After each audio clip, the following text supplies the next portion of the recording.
Good day, mate. How you going? G'day, mate. How you going? Aos 50, Austrália. Eu fui para a Austrália em 2018 e voltei em 2024. Passei 6 anos lá e na época eu tinha quase 50 anos. Eu tô tentando contar aqui algumas experiências, algumas coisas que acontecem lá, para deixar registrado e para ajudar pessoas que estão indo para lá. Isso que eu vou falar hoje, tem até um vídeo de um rapaz que disse que passou muito tempo lá na Austrália sem saber que isso acontecia, e aí alguém falou para ele que era assim, e eu vou falar sobre os semáforos inteligentes, pelo menos em Brisbane, em Queensland, onde eu morava. Queensland é o estado, Brisbane é a cidade, que normalmente eles chamam de Breezy. Nesse estado tem, porque lá a lei é estadual, então inclusive as leis de trânsito podem mudar de estado para estado. Em Queensland, os semáforos são inteligentes, então eu sinto muito falta disso, porque eu dirigia à noite, eu saía do trabalho tarde da noite, e eu ia para casa e tinha assim pouquíssimos carros na rua naquele horário. Então a gente tá chegando perto do farol e o farol já abre. Por quê? Porque ele tem um sensor algum espaço antes, eu não sei exatamente quantos metros que tem antes do farol esse sensor, mas você passa por esse sensor e o sinal já abre. Então os faróis lá são inteligentes, eles têm esse sensor, você passa, ou se você parar também em cima do sensor, ele já fecha para o outro lado e vai abrir para o lado que você está ali. Eu tinha a experiência de o farol já abrir quando eu estava chegando. Esse rapaz que fez o vídeo, ele fala que disseram para ele que assim que você para em cima do sensor, o farol já percebe que tem carro ali, já fecha para o outro lado e abre pro lado que você tá. Mas pode ser que tenha mais do que um sensor. Pode ser que tenha um sensor ali bem pertinho do farol e um sensor mais longe. Muitas vezes eu via uma pessoa parada no farol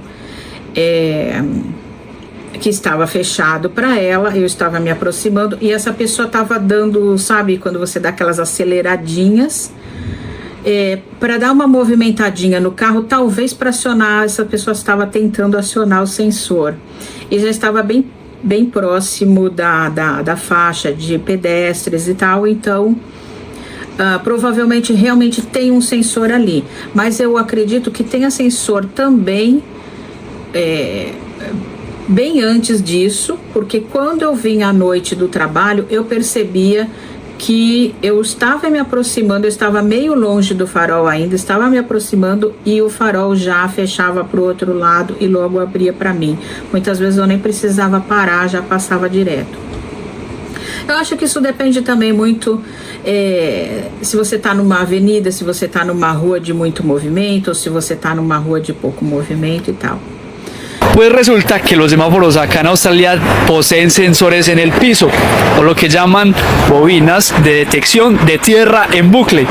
Les cuento cómo aprendí ese dato. Imagínense que yo estaba esperando en el semáforo hace unos días, pero me hice muy alejado del semáforo.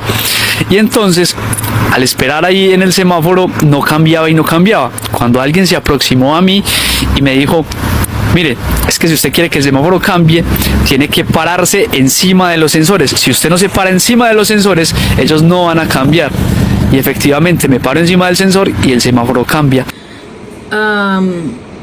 Isso é muito bom à noite, porque aqui, por exemplo, a gente às vezes está vindo à noite de algum lugar e você está num lugar que é meio perigoso, fecha o farol, não tem nenhum carro passando na outra rua, mas você para ali naquele farol.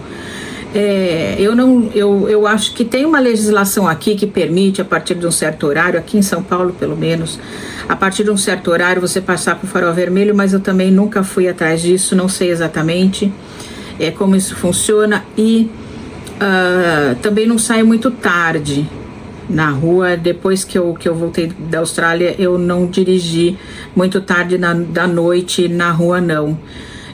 Inclusive eu ainda não tive coragem de pegar marginal, por exemplo, ou de dirigir na radial. A minha readaptação está sendo muito difícil para mim, mas isso eu vou falar num outro vídeo sobre a readaptação. Então, aí o que eu queria falar nesse vídeo é isso, sobre os faróis inteligentes, e também tem os faróis de pedestre. Os faróis de pedestre, eles funcionam assim: você tem lá o poste do farol e vai ter um botão bem grande. Inclusive, na época da pandemia, foi criado um sensor que você só passava a mão ali em frente e ele já identificava que tinha uma pessoa ali e fechava o farol.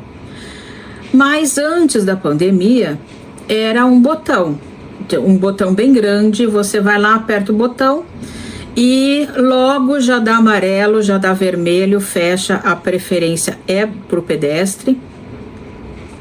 Então os carros já param e você pode atravessar. A não ser no centro, tem lá no centro, como que chamava mesmo? Lá no centro de Brisbane, o nome das cidades é todo assim, tudo nome de rei, King George, Elizabeth Street, assim, são sempre Victoria Street, são nomes de monarcas, o nome das ruas. E me parece, quando eu estudava lá no centro, pegava ali o ônibus no terminal, que fica bem ali, acho que é Elizabeth Street, e ali tem um farol de pedestre que é muito movimentado. Se ele não der pelo menos uma chancezinha para carro passar, só passa gente, porque é o tempo todo gente atravessando. Mas, então ali eu acho que tinha um sistema diferente que dava um tempo para pedestre, um tempo para carro. Mas nos bairros, normalmente a gente ia lá, apertava o botão, já fechava para os carros e a gente já podia atravessar. E aí acontece que na hora de atravessar, ele emite um som, que é mais ou menos assim. Eu vou colocar um vídeo aqui, vocês vão ver qual que é o som.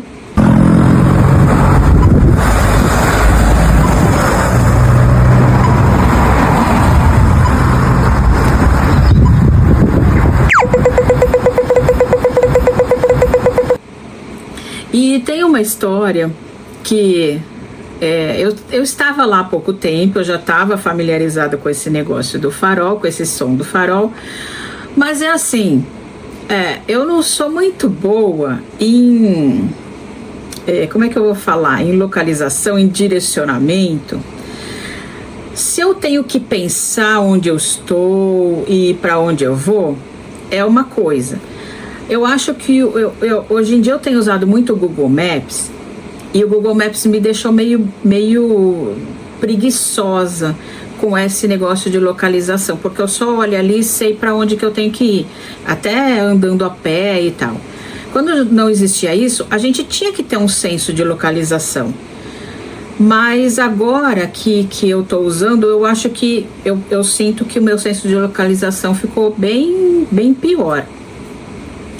Então a gente acaba ficando viciada nessas coisas, acostumada, né? E lá eu só andava com o Google Maps para todo lado, porque eu tinha medo de me perder e não conhecia nada ainda. E aí, quando eu andava com uma outra pessoa, por exemplo, eu não pensava nada onde que eu estava indo, eu só seguia a pessoa, né? Porque aí a pessoa ia ser o meu Google Maps. Eu tava andando com o meu filho lá no centro, tal, e ele tava, lógico que ele é mais alto e maior, mais jovem mais rápido. Ele estava na frente e eu meio que ia acompanhando, tentando acompanhá-lo rapidinho, me forçando. E aí, de repente, eu ouvi um do meu lado. E eu já virei e fui atravessar a rua. Eu não sei por que eu fiz isso. Não foi assim, pensado, foi um negócio meio instintivo. E aí meu filho me puxou e falou: pra onde você tá indo? É aqui, a gente vai direto. Eu falei: não, o farol abriu, a gente tem que aproveitar. Porque ficou tão assim, automático na minha cabeça que ouvi aquele sinal, aquele som e atravessar a rua, que quando eu ouvi aquele som, eu fui atravessar a rua, mesmo que o meu caminho não era ali. É muito maluco essas coisas que a gente faz, mas depois a gente deu muita risada sobre isso. Até hoje, quando eu me lembro, eu fico pensando, por que eu fui? Mas é isso, a gente tem esse som. Eu acho que, não sei exatamente por que, talvez para pessoas que não tenham, né, que tenha dificuldade de visão e tal. Muitas vezes, como o sol lá é muito forte, dependendo do horário, o sol faz com que o farol não seja muito visível, não dá nem para você divulgar se tá vermelho, se tá verde e tal. Então o sinal sonoro ajuda. Mas tem esse sinal sonoro. São duas características interessantes do trânsito de Queensland, que não sei se acontece também em outros estados, e que eu queria falar sobre eles aqui. É isso. Beijão, obrigado por assistir. Se puder, deixa um like e manda para pessoas que tenham interesse em saber sobre coisas da Austrália ou que estejam indo para lá. Bye, bye!